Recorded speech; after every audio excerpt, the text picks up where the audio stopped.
নতুন বিয়ে করে এক সুন্দরী রমণী বাড়ি নিয়ে এসেছে। ভাই গো, বিবি তার স্বামীকে দেখে নাই, স্বামী তার বিবিকে দেখে নাই।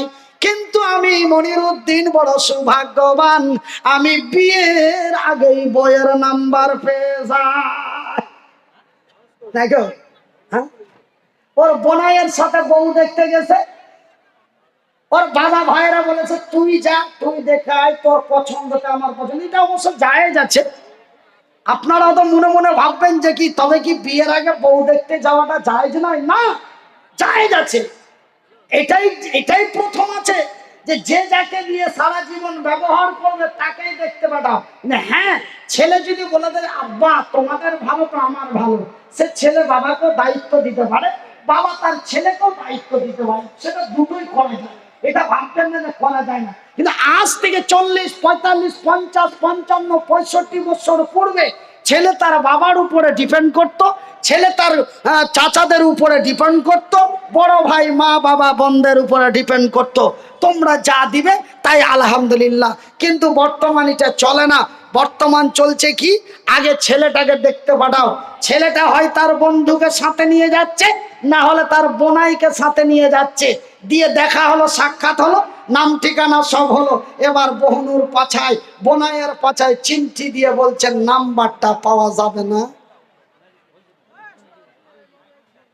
আমার ভাইরা, তবে আজকে আমরা বড় সৌভাগ্যবান, আলহামদুলিল্লাহ বলেন। আজকে আমরা বড় সৌভাগ্যবান, বিয়ের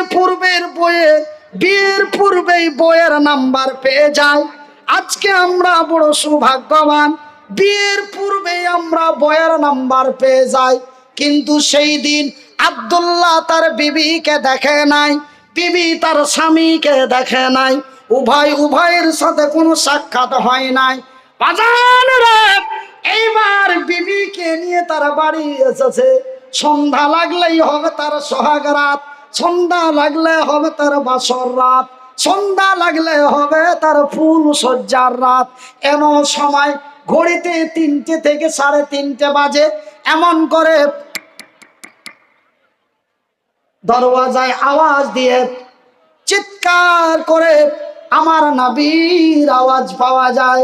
আমার নবী, আল্লাহর নবী, দয়ার নবী, বিশ্বর নবী আব্দুল্লাহর বাড়ির দরওয়াজায় এসে বলে, আব্দুল্লাহ বাড়িতে আসো।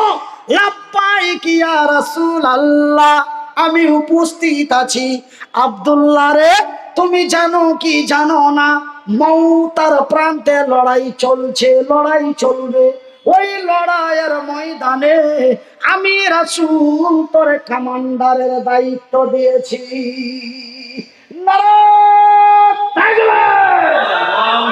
ভাইজান, বন্ধু আমার, আমার দয়ার হাবিব এমনই এক চরিত্রবান ব্যক্তি ছিলেন। তিনি হলেন রাহমাতুল লিল আলামিন। আমার নবীর এত দয়ারে, আমার নবীর এত মায়ারে, সেই দিন আমার নবী, আল্লাহর নবী, কাল কিয়ামতের দিন কঠিনময় হাসরের ময়দানে আমাদের জন্য মাবুদের দরবারে সিজদায় পড়ে থাকবে।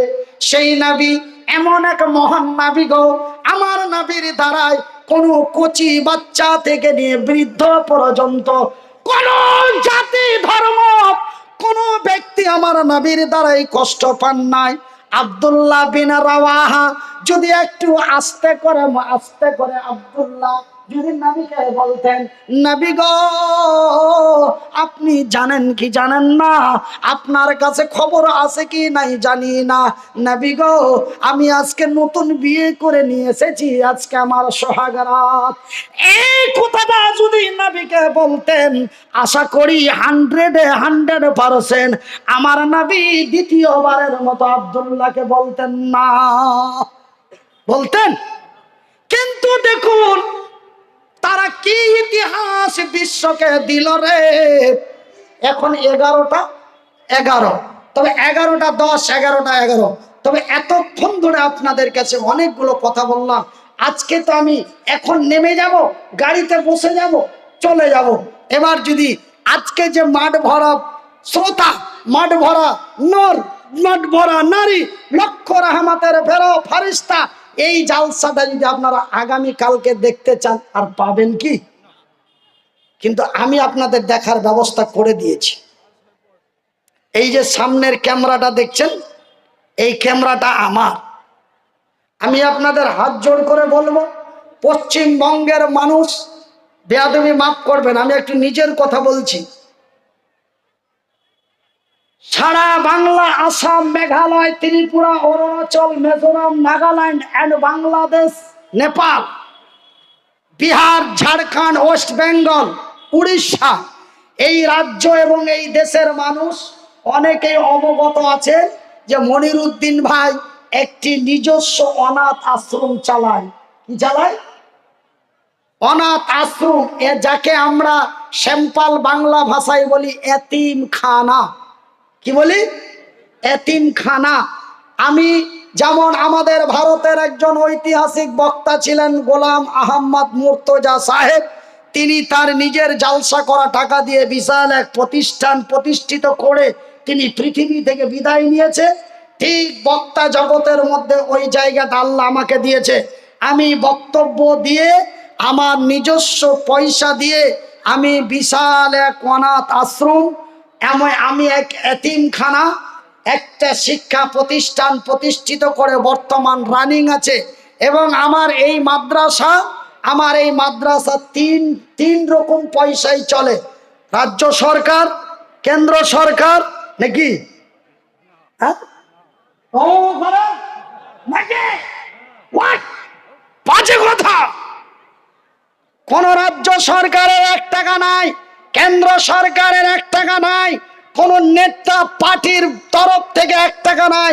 3 রকম পয়সা। তার মধ্যে একটা পয়সা হলো আমার চিৎকার করানো, বুক ফাটানো, গেঞ্জি ভিজানো, 1 নম্বর পয়সা। দ্বিতীয় নম্বর পয়সা হলো আপনাদের মতো অনেকেই লোক হাজারদুয়ারি নবাবের ইতিহাস যেমন দেখতে যায়, ঠিক আমার মাদ্রাসা মানুষ দেখতে যায়। লোকটা তো এরকম, মাইকে তো বলে খুব খাতারনাক করে, সত্য না মিথ্যা দেখি একটু মালদা থেকে ফিরে আসি, হুজুরের আশ্রমটা দেখে আসি, এই নিয়ে মানুষ দেখতে যায়। দেখতে যে তারা নিজের অন্তরকে ধরে রাখতে পারে না, 5,000, 10,000, 20,000 টাকা দিয়ে চলে আসে। ওটা একরকম টাকা, মানে আপনাদের। তৃতীয় নম্বর টাকা, আমার নিজস্ব 2টা ইউটিউব চ্যানেল আছে। আমার নিজস্ব 2টা ইউটিউব চ্যানেল আছে। এই চ্যানেল দুটি আমি নিজেই ট্যাকেল করি, নিজেই রেকর্ড করি। রেকর্ডিং করার পরে এডিট আমি করি। আমি ভিডিও আপলোড দিয়ে আমি ভিডিও অন করি, আমি চালাই। আমি এক ইউটিউবার, আমি এক বক্তা, আমি এক মসজিদের ইমাম। আল্লাহ যদি এরকম করে, তবুও আমি এক মাদ্রাসার ডাইরেক্টর। আমি সব আপনাদেরই দোয়ায়, জোরে বলি আলহামদুলিল্লাহ। আমি একজন সোশ্যাল মিডিয়ায় কাজ করি। এই ক্যামেরা আমার এই চ্যানেল দুটি আপনাদের কাছে আমার এতিম ছেলের তরফ থেকে ভিক্ষার মতো করে চাইছি। আজকে যদি আপনাদের কাছে আমি বলি, আছেন কোন আল্লাহর বান্দা, একজন আমার মাদ্রাসার জন্য 5,000 টাকা দিবেন, আপনারা এক বাক্যে 10 জন 5,000 করে উঠে যাবেন। কিন্তু আজকে দিয়ে দিবেন, কালকে আমার ক্রেডিট নষ্ট হয়ে যাবে। মনিরুদ্দিন ভাই ওয়াজ করতে এসে তার নিজের কালেকশন করে নিয়ে পালিয়ে যায়, ওই বেটাকে আর ডাকিও না, তবে আমার লাইফটা নষ্ট হয়ে যাবে। আমার দরকার নেই। আমি কোনোদিন আজ পর্যন্ত আমার অনাথ আশ্রমের জন্য মানুষের কাছে মুখের জবান খুলিনি। তবে 4 মাস আগে একটু বিপদে পড়েছিলাম। সেই বিপদের মধ্যখানে মাদ্রাসার বাচ্চাদের খাবার নিয়ে বড় ক্রাইসিস হয়েছিল। মুর্শিদাবাদের এক ভদ্রলোককে ফোন করলাম, নাম তার নবাব সিরাজউদ্দৌলা, বাড়ি তার উমরপুরের খেজুরতলা, এক বিশাল ফ্যাক্টরির মালিক। ফোন করে বললাম, দাদা, বলতেও লজ্জা লাগে, না বললেও হয় না। বলে ঠিক আছে, বুঝে গেছি, আপনি কাউরে পাঠাবেন, না হলে ফোনপে নাম্বার দিবেন। ফোনপে নাম্বার দিলাম, সাথে সাথে টাকা পাঠালো। খাবার নিয়ে এসে বাচ্চাদের মুখে তুলে দিলাম। আল্লাহ তুমি লোকটিকে জান্নাত নসিব করিয়ে, জোরে বলি আমিন। ভাইজান, তবে আমার মাদ্রাসা আমি 2011 সালে প্রতিষ্ঠিত করেছি। মানুষের কাছে কোনোদিন হাত পাতাইনি, কিন্তু 4 মাস আগে বিপদে পড়েছিলাম, জীবনের প্রথম হাত পাতিয়েছি। আপনাদের কাছে হাত পাতাতে চাই না, আপনাদের কাছে হাত পাতার তো আমার দরকার নেই। আমার আল্লাহ আমাকে এই মতো মানুষ যদি লক্ষ টাকা রুজি দিতে পারে, আমার এতিম ছেলেগুলোকে না খেয়ে মারতে পারে না, জোরে বলে ইনশাল্লাহ। তবে আপনাদের একটা সাবস্ক্রাইব আমার এতিমের উন্নতি, আপনাদের একটা মোবাইলের একটা সাবস্ক্রাইব আমার ছেলেদের উন্নতি। আমার এতিম ছেলেদের যারা ভালোবাসেন, এতিমকে যারা মহব্বত করেন, এতিমকে যারা নবীর কথা মোতাবিক ইজ্জত করেন, আমার এতিমের স্বার্থে আপনারা চ্যানেল দুটি সাবস্ক্রাইব করুন। এবং যারা জানে না ওরাকে শিখিয়ে দিন। আপনি সাবস্ক্রাইব করুন এবং আপনার বন্ধু বান্ধবীদের সাবস্ক্রাইব করান। কেন? এখন ছেলেদের চাইতে মেয়েদের কাছে মোবাইল বেশি। ছেলেদের কাছে যদি 10টা ছেলের কাছে যদি 9টা অ্যান্ড্রয়েড মোবাইল থাকে, তবে 10টা মেয়ের কাছে 11টা অ্যান্ড্রয়েড মোবাইল আছে। কেন? আমি মনিরউদ্দিন আমার বউকে অ্যান্ড্রয়েড মোবাইল দিয়ে এসেছি। কেন? আমি কলকাতা থেকে শুয়ে শুয়ে দেখবো ভালো আছো সোনা। হাসছে মানে সত্য ঘটনায় হাসি দিচ্ছে। তবে আমার মা বোনদের কাছে অনুরোধ, আপনাদের কাছে অনুরোধ, আপনারা আমার এই চ্যানেল দুটি অবশ্যই সাবস্ক্রাইব করবেন। বলে একবার বলেন হুজুর। ভাইজান, প্রথম চ্যানেল, যেই চ্যানেলটা আমি মিডিলে লাইভ দিই, আপনারা ঘরে বসে বসে দেখতে পাবেন। যেখানেই ওয়াচ করি ডাইরেক্ট, যেমন গত পরশুদিন বাংলাদেশ থেকে ডাইরেক্ট লাইভ দিয়েছিলাম, রেকর্ডিং করিনি, তবে ডাইরেক্ট লাইভ দিয়েছিলাম। আপনারা ভারত থেকে কমেন্ট করছিলেন আর আমি বসে বসে দেখছিলাম, আর মনে খুব আনন্দ হচ্ছিল যে ভারতের লোকেরা আমার ওয়াজ শুনছে, ঢাকা থেকে কমেন্ট করছে। তো ভাইজান, আপনার প্রথম যেই চ্যানেল, সেই চ্যানেলটি হচ্ছে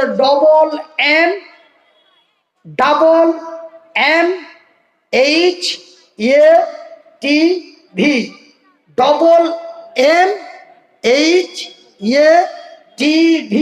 যারা লিখতে জানেন লিখে নেবেন, যারা লিখতে জানেন না একটু রেকর্ড করে নেবেন, অন্য কাউরি কাছে লিখে নেবেন।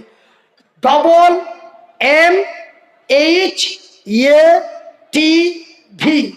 আর একটি চ্যানেল হচ্ছে ABM watch TV. ABM watch TV. Full stop আছে, কিন্তু ফুল স্টপ আপনাদের দেওয়ার দরকার নাই, খালি ডাইরেক্ট লিখে দিবেন, ও ঠিক ফুল স্টপ হয়ে উঠে যাবে। MMHATV, ABM watch TV. তার মানে প্রথম চ্যানেলটা হচ্ছে আমার মাদ্রাসার নাম, এম দিয়ে মাদ্রাসা, এম দিয়ে মান্নান আমার বাবার নাম, এইচ দিয়ে কোরআনের হাফেজ বানানো হয়, এ দিয়ে ইয়াতিম, আর টি দিয়ে ভি দিয়ে আপনারা ওটা দেখে নিন ওটার মানে কি। তা MMM মাদ্রাসা মান্নানিয়া হাফেজিয়া এতিমখানা, মাদ্রাসা মান্নানিয়া হাফেজিয়া এতিমখানা। MMHATV। AB, তার মানে এ দিয়ে আব্দুল কাবির, পি দিয়ে বিন, এন দিয়ে মনিরউদ্দিন। আমার ছেলের নাম হলো আব্দুল কাবির বিন মনিরউদ্দিন, দিয়ে ওয়াজ টিভি। এই চ্যানেল দুটি আপনারা অবশ্যই সাবস্ক্রাইব করবেন, অবশ্যই সাবস্ক্রাইব করবেন। এটা আপনাদের কাছে আমার অনুরোধ থাকলো, এইটাই আপনাদের কাছে আমার চাওয়া এবং পাওয়া। কেন? আমি আপনাদের কাছে কোনো অর্থের সাহায্য চাইনি, আমি শুধু আমার চ্যানেল দুটি সাবস্ক্রাইব করতে বলেছি। যত সাবস্ক্রাইব হবে, যত ভিউ হবে, যত কমেন্ট হবে, আমার এতিম ছেলেরা পয়সা তত বেশি পাবে।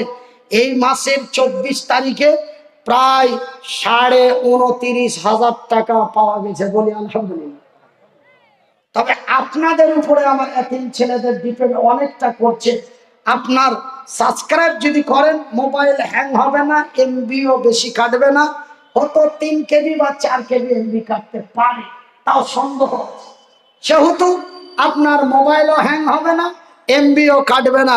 আপনি শুধু সাবস্ক্রাইব করে ভিডিওগুলো ওয়াজগুলো শুনবেন। শুধু আমার বক্তব্য নেই, পশ্চিমবঙ্গের আরো অন্যান্য ওলামা ইকরামদের বক্তব্য আমার চ্যানেলে আপলোড দেওয়া হয়। সেহেতু আমার চ্যানেল দুটি অবশ্যই সাবস্ক্রাইব করবেন। আর আপনাদের কাছে আমার বিনীত অনুরোধ, আমরা মুসলমান, আমাদের ধর্মের নাম ইসলাম, ইসলামের অপর নামটি হলো শান্তি। আমরা কাউকে মারতে জানি না, আমাদেরকে কেউ মেরে দিলে তাদের ছেড়ে দিই না। জোরে বলি নারে তাকবীর। বিশ্বাস যদি না হয় তবে নবীর হাদিসটি খুলে দেখুন। নবীর জামাই হযরত আলী, তার ইতিহাসটা পড়ে দেখুন। আমরা মুসলমান, আমাদের ধর্মের নাম ইসলাম, আমরা কাউকে জবরদস্তি করি না। জবরদস্তি করলে আমরা তারে ছেড়ে দিই না। ভাইজান রে, আমার আব্বা জানেরা, রে আমার বন্ধুরা, আমি মনিরউদ্দিন আজকে জলসা কমিটি এবং এলাকাবাসীকে বলবো, আজকের তারিখ থেকে আমরা তওবা করি, আমরা মদের বোতলগুলি সরিয়ে দিই, আমরা কল্যাণের দিকে যাই, কল্যাণ আমাদেরই হবে। ভাই বসেন, আমি দোয়া করব। আমার টাইম হয়ে গেছে, আমার টাইম হয়ে গেছে। আপনারা ভাববেন না কেন যে আমাকে আবার বলতে হবে। আমার জন্য আবার আপনাদের মতো কয়েক হাজার মানুষ অপেক্ষা করছে, সেখানে 12:30 1টার সময় টাইম আছে। সেহেতু আমাকে নামতে হবে, যেতে হবে, পৌঁছাতে হবে। সেহেতু হাঁসখালি বগলা, তো হাঁসখালি বগলা ইনাদের সাথে আন্ডারস্ট্যান্ড করে প্রোগ্রামটা করা হয়েছে। ওনারা অনেক দিন থেকে চাইছে, আমাকে পাই না। আমি বললাম যে আপনাদের মধ্যে যদি আন্ডারস্ট্যান্ড করতে পারেন তবে আমার জন্য আমি কষ্টটা করতে পারি, কিন্তু আমি এক নাইটে ডবল প্রোগ্রাম করি না। কিন্তু অত্যন্ত রিকোয়েস্টের উপরে এক একটা হয়ে যায়, অত্যন্ত রিকোয়েস্টের উপরে এক একটা হয়ে যায়। সেহেতু আমি আপনারাকে আর আলোচনা না শুনিয়ে একটু ছোট্ট করে আপনাদের দোয়া দিব। আপনারা একটু নামাজের হালাতে বসে যান। যারা দাঁড়িয়ে আছেন চাপ্পল খুলে চাপ্পলের উপরে পা দিয়ে দাঁড়ান। আপনার অন্তর যেন বলে আমি দোয়ার জন্য প্রস্তুতি নিচ্ছি, এটা যেন অন্তর বলে। দেখেন ভাই, আমরা যখন বিমানে উড়ি, আপনারা কেউ বিমানে চড়েছেন, কেউ চড়েননি, কেউ হয়তো চড়েছেন জীবনে একবার, কেউ হয়তো চড়েছেন দুবার। কিন্তু আমাকে কোনো মাসে 32 বার চড়তে হয়, কোনো মাসে 34 বার চড়তে হয়, কোনো মাসে না হলো অন্তত 14 বার চড়তে হয়। তো আমরা যখন বিমানে চড়ি, বিমানটা যখন ছাড়ার জন্য প্রস্তুতি নাই, তখন পাইলট বলে যাত্রীগণ फिर ध्यान दे, विमान अभी उड़ने वाला है, तो विमान उड़ने से पहले अपने अपने मोबाइल को फ्लाइट मोड कर दो। যখনই সুইচটা বন্ধ করা হয় তখন আমার অন্তরে বলে দেয় যে বিমানটা এখন উড়ে। তখন আমার মনটা ছিল একরকম, হলো অন্যরকম। ঠিক আমরা যে দোয়া করব, তো চাপ্পলগুলি খুলে দেবো। করে ভাই এই সুইচটা উপরে। শামীম বলে একটা 10 বছরের ছেলে হারিয়ে গেছে, বাড়ি হচ্ছে হুজুরি। যদি কারোর কাছে থাকে বা কেউ খোঁজ পেয়ে থাকেন, পেজে পৌঁছে দেবেন। হুজুর একটা ছেলে 10-11 বছর বয়স হবে, নাম হচ্ছে শামীম, তাকে খুঁজে পাচ্ছে না। যদি কারোর কাছে থাকে বা কারোর খোঁজ জানা থাকে, তাকে পেজে পৌঁছে দেবেন। এত তাড়াতাড়ি শেষ করে দিলি জলসার টাইমটাকে তো কথা ও তো লোকজন তাড়াতাড়ি না পালাবে, রিকোয়েস্ট করে বসালাম, জিজ্ঞাসা করুন। আপনি আপাতত 12টা কভার করেন, না সে অটোমেটিক 12টা হয়ে যাবে, 12টা 5 চলে যাবে। 12:30টার দিকে আপনি টেনশন করেন না, 12টা 5 হয়ে যাবে। 12:30টার দিকে দোয়া করবেন। তো এবার আমি বেয়াদবি মাফ করবেন, কেন কালকে তো দেখলেন যে আমাকে ও গভীর রাত্রে দিল, দেখছি লোকজন কিছু নেই, তবুও লোকটিকে মহব্বত দিয়ে ডেকে যতক্ষণ বললাম ততক্ষণ কেউ গেল না। যখন রাত 2টো পার করতে গেল, 2:30টা পার করতে গেল, মানুষ আর কতক্ষণ ঠান্ডার মধ্যে বসে থাকে। মানুষ অসুস্থতা জ্ঞাপন করে তার আস্তে আস্তে যেতে লাগলো। আমি দেখলাম যে দোয়ার সময় যদি লোক না থাকে, তবে আমি তাদের কাছ থেকে দোয়াই মাহরুম আর তারা আমার কাছ থেকে দোয়াই মাহরুম। এই জন্য আপনারা একসাথে কতজন লোক উঠেছিলেন, আমি যদি চুপ থাকতাম, কি হুজুর মাহফিলটা 10 জনের উপরে লোক থাকতো। আমি বিনীত অনুরোধ করেছি, তার জন্যই আছেন। কিন্তু আমার দাদা এসে আমাকে বলছে যে চালান, আমি চালালাম আর আপনার পালালেন, তাহলে আমার চালিয়ে লাভ হলো? আপনারা তো পালিয়ে গেছিলেন, কি বয়স্ক কি যুবক কি তরুণ কি, আপনারা সব চাপ্পাল হাতে করে করে সব দাঁড়িয়ে গেছি, টান দিয়েছিলেন যাওয়ার জন্য। আমি রিকোয়েস্ট করলাম,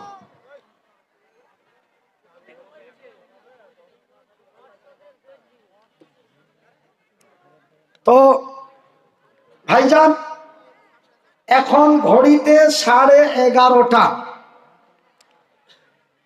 তা আমার ভাইয়ের কথার সম্মান রেখে যদি ভাইয়ের সম্মান ইজ্জত রেখে আমি আপনাদেরকে আরো একটু সময় দিচ্ছি, কিন্তু আমি তো বলিনি যে আমার অসুবিধা হচ্ছে আমাকে অন্য প্রোগ্রামে যেতে হবে, এই অভিযোগ করেছি কি? কথা বলুন, করেছি? করিনি, করব না। আপনাদের প্রোগ্রাম সাকসেস হওয়ার পরে যদি পারি ওখানে যাব, না হলে যাব না, ওটা ওদের বলাই আছে। কেন দাওয়াত করেছেন আপনারা, আপনাদের সুপারিশে ওরা পেয়েছে। আপনারা যদি যেতে না দেন আমি যাব না, আমি যেতে চাইবো, আপনারা যদি বাধা দেন আমি বেজ্জতি হব। তার জন্য আপনাদের একবারও অভিযোগ করিনি, করব না। কিন্তু আপনাদের প্রস্তুতি দেখে, আপনাদের কমিটির কথা বলি না, আপনাদের উপরে ডিপেন্ড করে আমি দুয়ার দিকে হাত বাড়াচ্ছিলাম। কেন আমার এই সেন্সটা এত খাতারনাক, আমার সামনে থেকে মানুষ উঠতে লাগলেই, এখন আপনারা উঠছেন যে 2 ঘন্টার মতো শুনলাম, আর কত শুনবো, এত 12টার দিকে যাই বাড়ি যায়, এটা আপনারা কিন্তু আমার উপরে মন খারাপ করে যাচ্ছেন না, এটা আমি বুঝতে পারছি। আমার আলোচনাতে আপনাদের মন খারাপ এটা নয়, আপনাদের মন ফ্রেশ না হলে 1.5-2 ঘন্টা ধরে আপনারা শুনতেন না। মন ফ্রেশ সবই ভালো, কিন্তু রাত অনেক, শুনবো কত, আবার হবে, চলো দেখি যাই, এই সিদ্ধান্ত নিয়ে আপনারা যাচ্ছেন। আপনারা যাচ্ছেন ঠিক, কিন্তু মাইন্ড আমার খারাপ হচ্ছে কোন জায়গায়, মনে হয় কথার মধ্যে আমি কোনো ভুল ভাল বলছি, তার জন্য মানুষ চলে যাচ্ছে। এই যে আমার একটা মেন্টালিটি নষ্ট করছেন, ওই জন্য আমি দোয়া করার জন্য প্রস্তুতি নিলাম। কমিটির ভাইদের কাছে আমার বিনীত অনুরোধ, মনে উল্টা ভাববেন না। আপনারা যদি শ্রোতাদের দায়িত্ব নিতে পারেন 3:30 পর্যন্ত, শ্রোতাদের দায়িত্ব যদি নিতে পারেন 3:30 পর্যন্ত, আমি মনিরুদ্দিন আল্লাহর কসম করে বলছি, আল্লাহ ততটাই ক্ষমতা দিয়েছে, 3:45 পর্যন্ত গাড়ি একই রকম চালিয়ে দেবো, এই ক্ষমতা আমার আল্লাহ দিয়েছে বলি আলহামদুলিল্লাহ। তবে শ্রোতা যেইভাবে আছে এইভাবে বসে নিয়ে থাকার দায়িত্ব নিতে হবে, যে একজন যাবে না, আপনাকে দায়িত্ব নিয়ে বলছি, পারবেন? আমার ভাই, আমার বন্ধুরা, আমার আব্বা জান, সোনা চানেরা, শুনে যান রাতের বেলা, আমার ভাইয়েরা, সেই দিন মক্কার মাটিতে শুধু আল্লাহর বান্দা নবীর সাহাবী হানজালা বলে নয়, আব্দুল্লাহ বলে নয়, আব্দুল্লাহ বিন রাওয়াহা বলে নয়, সেই দিন মক্কার মাটিতে একজন সুন্দরী রমণী যুবতী, একজন সুন্দরী রমণী যুবতী সেই মক্কার মাটিতে বিশ্বের নারীদেরকে, বিশ্বকে ইতিহাস দিয়ে গেছে। সেই মেয়েটির নাম কি? বুখারী শরীফের হাদিসে পাওয়া যায়। সেই মেয়েটির নাম হলো কি?